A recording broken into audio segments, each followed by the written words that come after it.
She said it like it was a harmless joke. We were standing in line at a coffee place on a Saturday morning, half awake, still in sweatpants. She was scrolling with her thumb like she always did, fast, bored, hungry. Then she stopped, turned her screen toward me, and smiled like she'd just found something adorable. A guy in a crisp white shirt was pouring sparkling water into a wine glass for his wife on a balcony somewhere in Italy. The caption read something like, "When your husband treats you like a queen." She looked at me and said, "See? That's what I mean.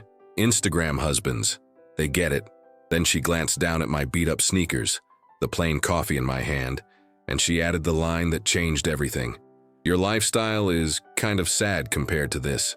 Not my clothes, not the coffee, not the apartment.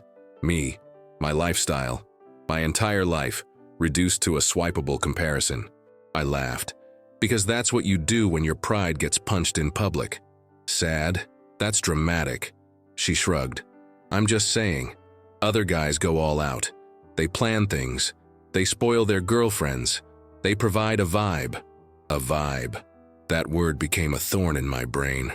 We walked back to my car, my old, reliable, paid-off car, and I could feel the tension sitting between us like a third person. She was quiet, but it wasn't the calm kind of quiet. It was the kind of quiet that says, "I'm waiting for you to fix it." I asked, "So what do you want me to do? Fly you to Italy?" She didn't smile. "No, don't twist it. I'm not asking for Italy. I'm asking for effort." And if she'd said that alone, maybe we'd be fine. Everyone wants effort. Everyone wants to feel chosen. But she didn't stop there. She said, I see couples online and I'm like, why can't we have that? Why can't you be that kind of man? That kind of man. You know what's scary about that phrase? It doesn't mean better. It means different. Like you're dating a prototype and she's waiting for the upgrade. I kept my face neutral. I even nodded like I was taking notes. Inside, something was turning cold. Because I had been making effort. I worked 50 hours a week in tech support at a mid-size company. Not glamorous, but stable. I'd saved enough to have no credit card debt. I paid my bills on time. I cooked. I cleaned. I planned dates. Not private chef on a yacht dates, but real dates. Movie nights, hikes, a weekend trip to a cabin where we cooked pasta and played cards. And it was never enough because there was always another screen showing her a better boyfriend. Her name was Maya, 26, gorgeous in a way that made strangers look twice. Not just pretty, curated. Perfect hair, perfect nails, perfect photos. She could take a selfie in a dim parking garage and make it look like a magazine cover. She had a small but growing Instagram following. Nothing huge, but enough that brands would sometimes send her free skincare. She lived for that validation, lived for the little notifications, the hearts, the comments that told her she was special. When we met, I thought it was cute. She was confident. She dressed up for simple dinners. She took pictures of her food like it mattered. But the longer we dated, the more I realized something. She didn't just want a nice life. She wanted a life that looked expensive from the outside, and she wanted me to be the prop that made it believable. After the coffee incident, she got bolder, like the dam had broken. 2 days later, she sent me a reel of a guy surprising his girlfriend with a brand new car. The audio was dramatic. The girlfriend screamed, confetti, tears. The comments were full of women tagging their boyfriends. Maya wrote, "This is literally the standard." I stared at that message for a long time. Standard. Like love came with a price tag, and if you didn't meet it, you were defective. That night, we were sitting on my couch. She was wearing my hoodie. I was watching a game. She was scrolling again. Always scrolling. She said, "If you really cared, you'd want to elevate our life." I muted the TV. Elevate how? She sat up, eyes bright, ready, like she'd been rehearsing. Bigger apartment, better neighborhood, more trips, nice restaurants, and honestly, I shouldn't have to ask for flowers. Or surprises, or, effort. I said, "We go out all the time." She rolled her eyes, "Not like real couples." That word again, real, as if what we had didn't count. I asked, "And what are you doing to elevate our life?" It came out calm, but it wasn't a calm question. It was a line drawn in the sand. She blinked like she hadn't expected the ground to push back. "I bring energy. I take care of myself. I make you look good. Make you look good. There it was. Not I love you. Not I appreciate you. Not I want to build with you. I make you look good. I could have ended it right there. I should have ended it right there, but I didn't. Instead, I smiled. A small, polite smile. And I said, okay. She leaned forward. Okay? Okay. I repeated. You want an Instagram husband. I hear you. Her face softened like she'd won. Babe, I'm not saying you have to be fake. I'm saying you could step it up. I nodded slowly. Yeah, I can step it up. That night, while she slept beside me, her phone charging on my nightstand like a third heartbeat, I stared at the ceiling and made a decision. If she wanted a lifestyle, I was going to show her what it actually cost. Not in money, in consequences. The next week, I started playing a different game. I didn't tell her I was doing it. I didn't threaten. I didn't argue. I just changed. Monday, I showed up at her place with a bouquet of flowers. Not grocery store flowers, the expensive kind. The kind she'd take pictures of. She squealed. Oh my God, babe. I kissed her cheek. Just because. She immediately started arranging them near her window for good lighting. I watched her do it without saying a word. That night, I took her to a rooftop restaurant downtown. Reservations, city view. Cocktail menu with names you couldn't pronounce. Her eyes were shining.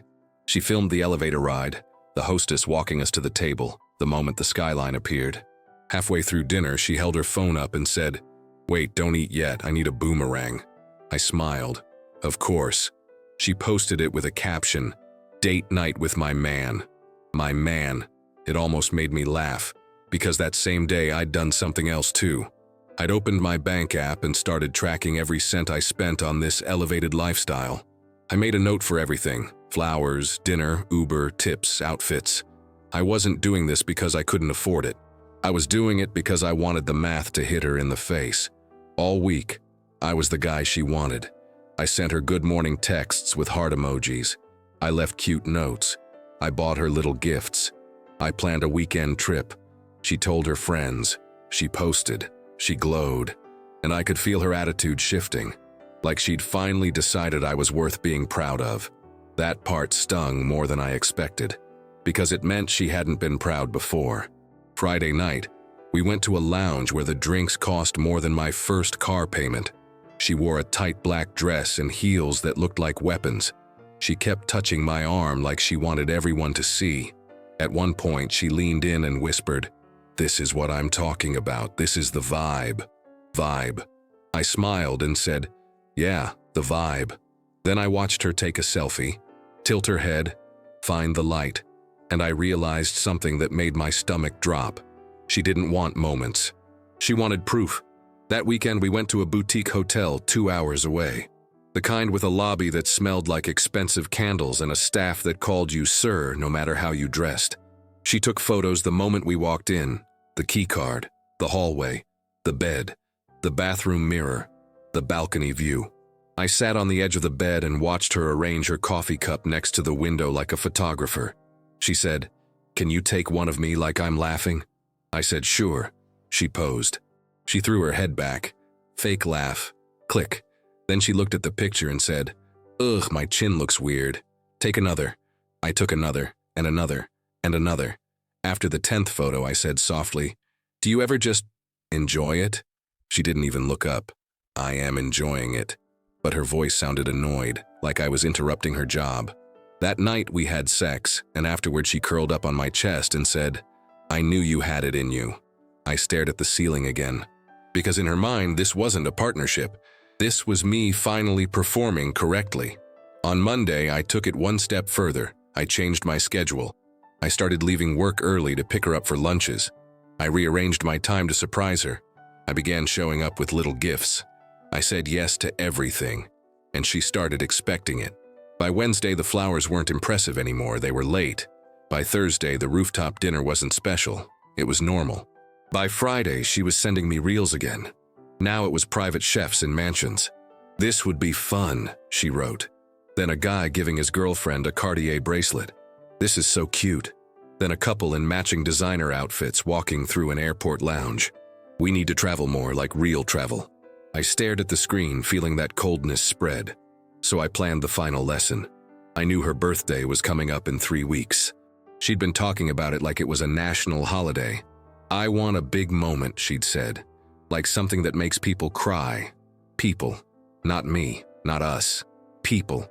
So I gave her exactly what she wanted. I told her I had a surprise planned, something huge. I let the mystery build. I let her imagination do the work. Every time she asked for details, I'd smile and say, "Just wait." She started posting about it. "My boyfriend's planning something crazy for my birthday," she wrote. Her friends commented with heart eyes and "OMG" and "he better." The pressure grew. She loved it. She lived for it. The day before her birthday, she came over to my apartment. She was buzzing with excitement, doing her makeup like she was about to walk onto a red carpet. She said, "Okay, but should I wear something fancy? Are we going somewhere crazy?" I said, "Wear whatever you want. Just be ready at 7. She squealed and hugged me. "I can't believe you're doing this."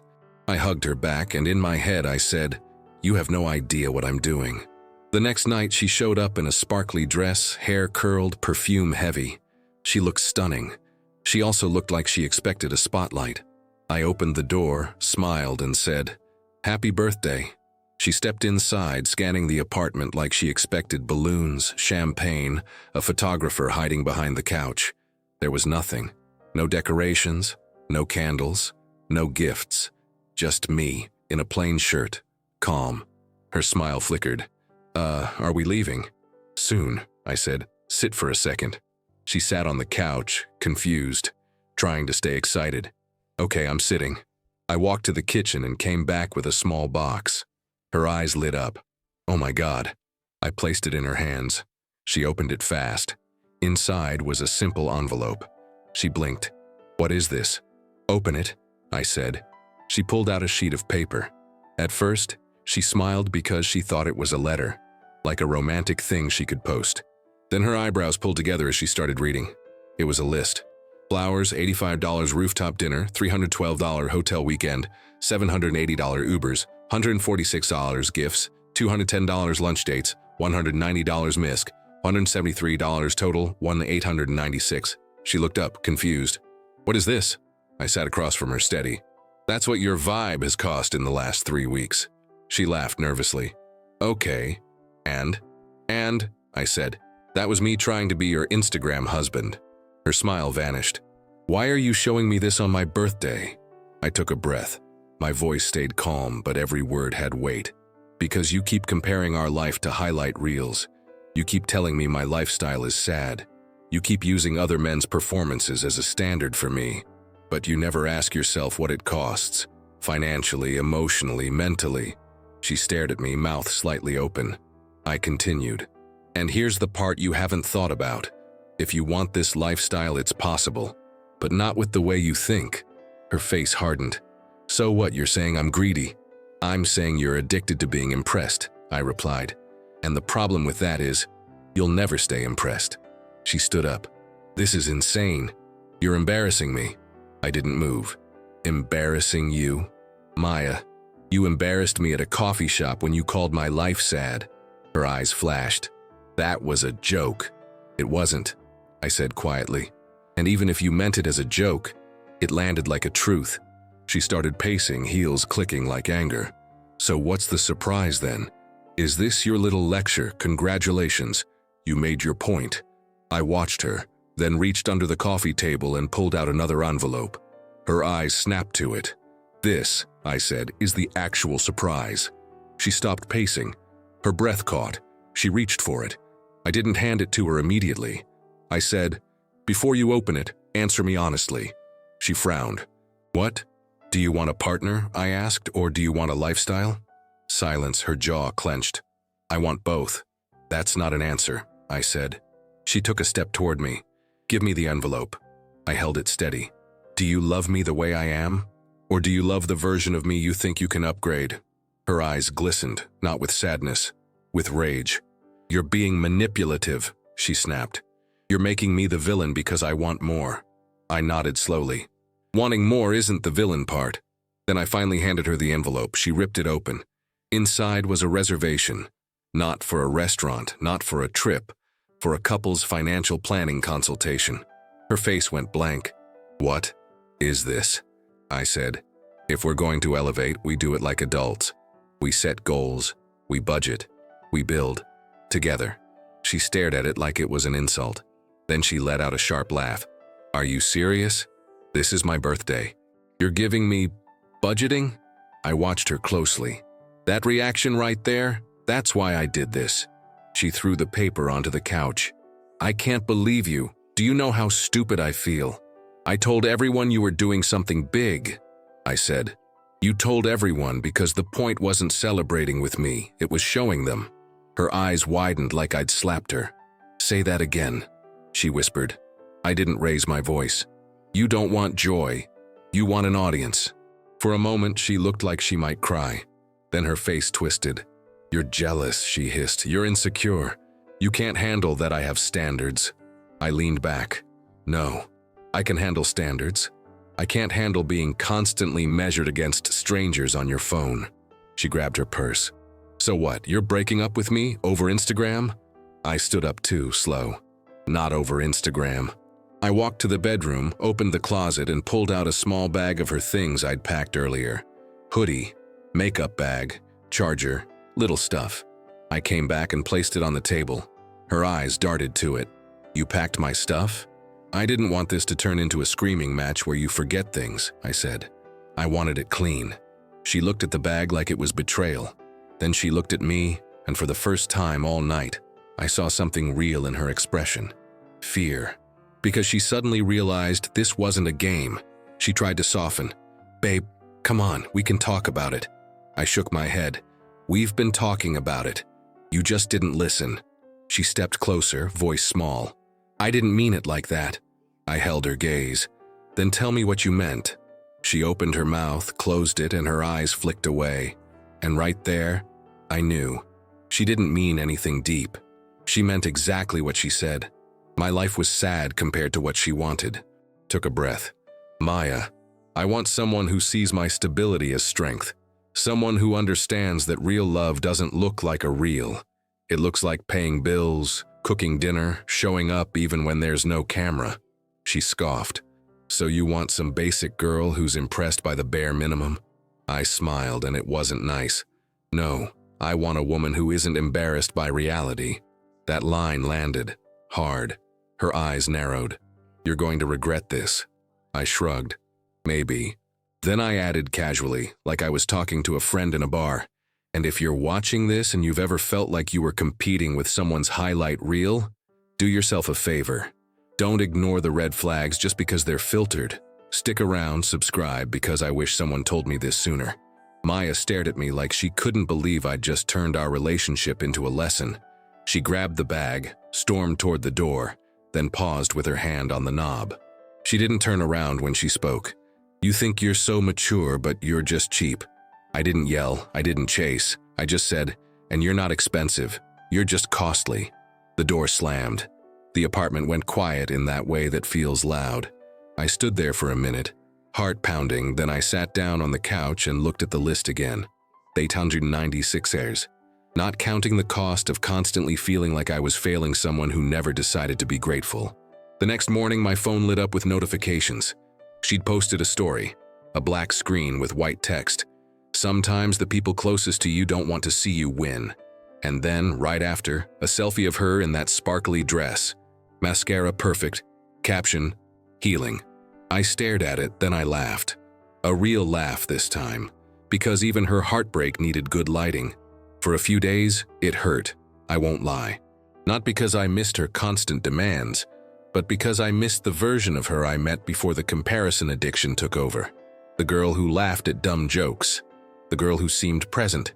Then, a week later, something happened that made me feel that cold justice kind of peace. A mutual friend, Jenna, called me. She didn't waste time. "So, Maya's been telling people you broke up with her because you couldn't handle her standards." I sighed. "Yeah, that sounds like her." Jenna hesitated. "I wasn't going to tell you, but she's already with someone else." I blinked. "Already?" "Yeah," Jenna said. "Some guy she met at a lounge. He's like, flashy, always posting. Designer everything. I didn't feel jealousy. I felt relief, like I'd just watched a car crash in slow motion and realized I was no longer in the passenger seat. Jenna added, "But here's the weird part. She's been texting me complaining." "Complaining about what?" Jenna laughed. "That he's all show and doesn't actually do anything. He keeps telling her to split bills. He borrowed money for a watch. He asked her to take pictures of him for his page like she's his assistant." I closed my eyes. Of course. Because the thing about Instagram husbands is they're often funded by debt, desperation, and performance. Jenna said, "She told me she misses how safe she felt with you." I was quiet for a moment. Then I said, "Safe wasn't exciting enough." Jenna hummed, "Yeah, I guess." After we hung up, I sat at my kitchen table and made coffee the way I always did. Simple, real, quiet. And for the first time in months, I drank it without feeling like I was being graded. Weeks later, Maya texted me. Just one message. "I think you were right." I stared at it, then I typed back, "I know." And I didn't add anything else, because some lessons don't need a speech. They need a consequence. I didn't become an Instagram husband. I became a man who stopped auditioning for someone who only loved me when I looked good on her feed. And, honestly, that was the most expensive upgrade she ever asked for. She just didn't realize the price was losing me.